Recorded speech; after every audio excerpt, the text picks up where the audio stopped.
Okay, finishing the solutions to the quiz, we're on number 6 now, and our job here is to figure out what is the value of the double angle of sine if all you're given is the known single angle sine.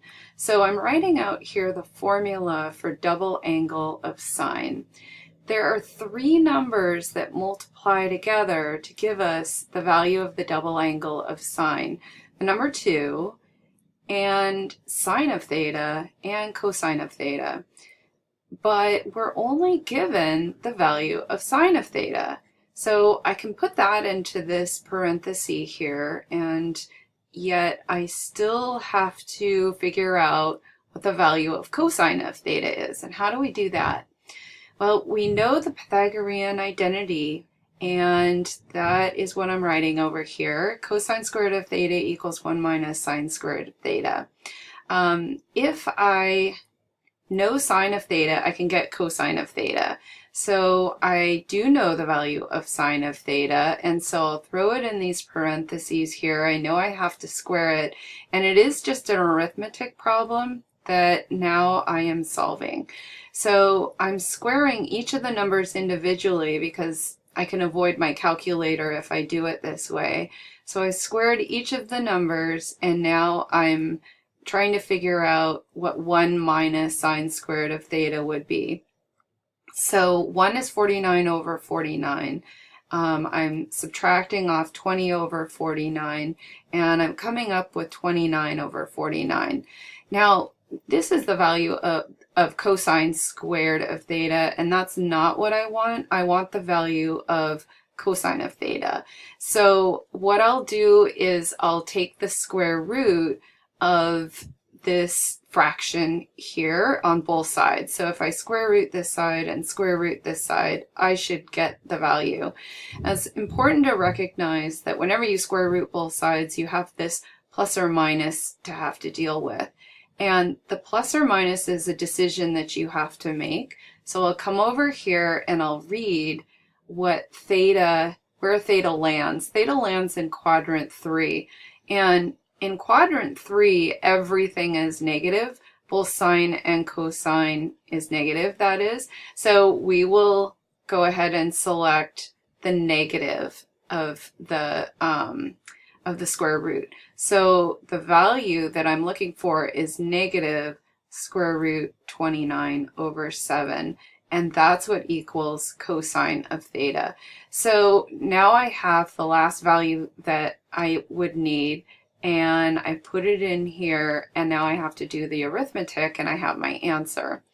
So let's multiply 2 to the other guys here. If you multiply 2 times 2, and that's a negative 2, you get a negative 4. Oh, but then there's another negative over here, so I actually have a positive. So let's do 4 square root, and I need to multiply 29 times 5. I'll just do that by hand here. Looks like I'm getting 145. So put that into the square root, and on the bottom, on the denominator, I have 7 times 7. I have 49. Okay, it looks like I found my value for the double angle of sine.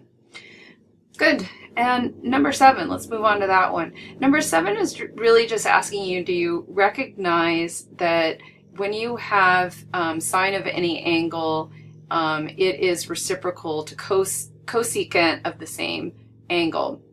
So these were the reciprocal identities back in chapter 1.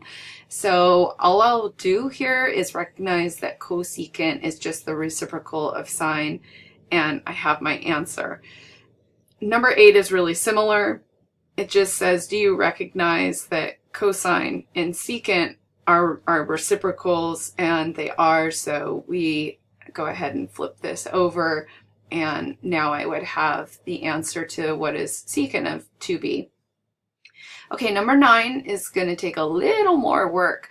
Number 9 asks us about this difference formula, so let's look it up in your book or have it memorized. So we have cosine of a minus b equals. The formula goes like this. It goes cosine of a cosine of b plus sine of a sine of b. these are 4 values that are in the formula. So I'm putting parentheses around the 4 values. Now, you're only given, however, 2 of the values. So let's look at that. You're given cosine of A. So let's insert that into the first spot here under cosine of A. Let's just replace it with its value. Cosine of B is not given to you, so I'll leave a blank parenthesis there. Sine of A is not given to you, but sine of B is given to you. So let's throw that in right here, the square root of 2 over 6. And now recognize my work is to find cosine of B and to find sine of B. So let's start with cosine of B. Cosine squared of B equals 1 minus sine squared of B. This is our good friend, the Pythagorean identity. Sine of B is given to us. Let's look at the problem. It says that the sine of B is negative square root of 2 over 6. Don't forget to square that. So when I square a square root and when I square a negative, I get a positive. So this becomes positive, and I'm getting 2 over 36. Turning the 1 into a 36 over 36 to have a common denominator and then subtract gives us 34 over 36. So again, recognize that this is cosine squared of B, which is not what I want. I want cosine of B. So let's square root both sides, and cosine of B would then equal the square root of 34 over 36. But don't forget that you have to make this choice about plus or minus. So plus or minus is dependent on where the angle lands. So let's look at that. So I have that cosine of B should be negative. So let me write a negative, and then I have the square root of 34 over, and the square root of 36 is 6. So I've obtained a new value, and I can stick it now inside these parentheses. So I have negative the square root of 34 over 6. Okay, one more to go. Using the exact same technique, I need to find the value of sine of A. So again, we'll just go to the Pythagorean relationship, but this time I'll say sine squared of A equals 1 minus cosine squared of A. So I'll have 1 minus parenthesis cosine of A, and that was given to me, look at the problem there, as a square root of 3 over 4. I need to square that. Okay, walk through the arithmetic with me here. We would have 3/16 after squaring. You would have 16 minus 3 over 16, and therefore you have 13 over 16. But that's what sine squared of A equals. So square root both sides, remembering you have to make the decision about plus or minus. And here we go. We'll have which plus or minus? Well, this is A terminates in quadrant 4.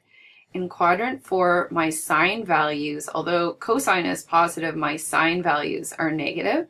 So I remember to select between the two of these. I will select the negative because A terminates in quadrant 4. So I have negative square root of 13 over the square root of 16. Okay, well, the square root of 16 is 4, so let's simplify that.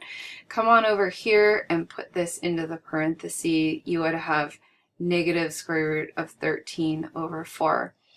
All right, now we just do the arithmetic. You've got all 4 numbers that you needed, and let's multiply 34 times 3, and we get 102. That will be the negative square root of 102. This is over 6 times 4 is 24. Come over here, we have the positive square root of 26 because of the negative times the negative over 24. They're both over 24, and I like to not lead with a negative, so I'll just turn these around to be a subtraction problem, and my answer then is this. Okay, the square root of 26 minus the square root of 102 over 24, all done. Okay, so our quiz is done. I hope that helps you answer your questions.